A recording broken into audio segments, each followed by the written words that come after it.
నాకు పర్సనల్‌గా మా హస్బెండ్ బర్త్‌డే సెలబ్రేట్ చేయడం అంటే ఆయన చాలా బర్త్డేకి ఒక ఇష్టం. 6 నెలల ముందు నుండే ప్లాన్ చేసుకుంటాను. ఈ ఇయర్ ఏ గిఫ్ట్ ఇవ్వాలి, ఎలా సర్ప్రైజ్ చేయాలి ఏంటి ఇంకా అనేది. బడ్జెట్ విషయానికి వస్తే ఇంటి ఖర్చులకు ఇచ్చిన డబ్బుల్లో నుండే కొంచెం కొంచెం ఖచ్చితంగా ఆయన బర్త్డేకని సపరేట్‌గా పెట్టుకుంటాను.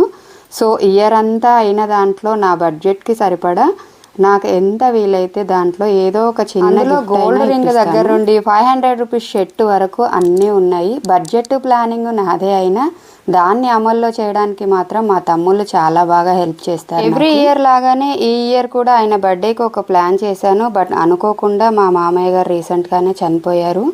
సో ఆయనకు బర్త్డే సెలబ్రేట్ చేసుకోవాలని అయితే అస్సలు లేదు. కానీ బాధలో ఉన్న వాళ్ళని అలాగే వదిలేయలేం కదా, దాని నుండి బయటకు తీసుకురావడానికి ఏదో ఒక ప్రయత్నం చేయాలి.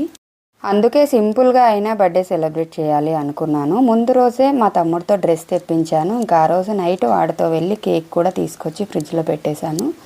31 ఆగస్టు మంత్ ఎండ్ మా ఆయనకు ఆఫీస్ ఉంటుంది. ఇంకా ఆయన ఆఫీస్కి వెళ్ళారంటే ఏ నైట్ వస్తారో తెలియదు. అందుకని నైటే తెప్పించి పెట్టుకొని మార్నింగే కేక్ కటింగ్ అయితే చేపించేస్తున్నాను. ఇక్కడ చూసారా మా పిల్లలు సర్ప్రైజ్ చేయడానికి కళ్ళు మూసుకొని తీసుకొస్తున్నారు. నాకు ఈ సీన్ చూస్తే ఊపిరి మూవీ గుర్తొచ్చింది అన్నమాట. అందులో నాగార్జునకి సర్ప్రైజ్ చేయడానికి ఎవ్రీ ఇయర్ సేమ్ ప్లాన్ ఉంటుంది కదా, అలాగా మా ఆయన కూడా వాళ్ళ కళ్ళు మూయంగానే ఆయనకు అర్థమైపోయింది.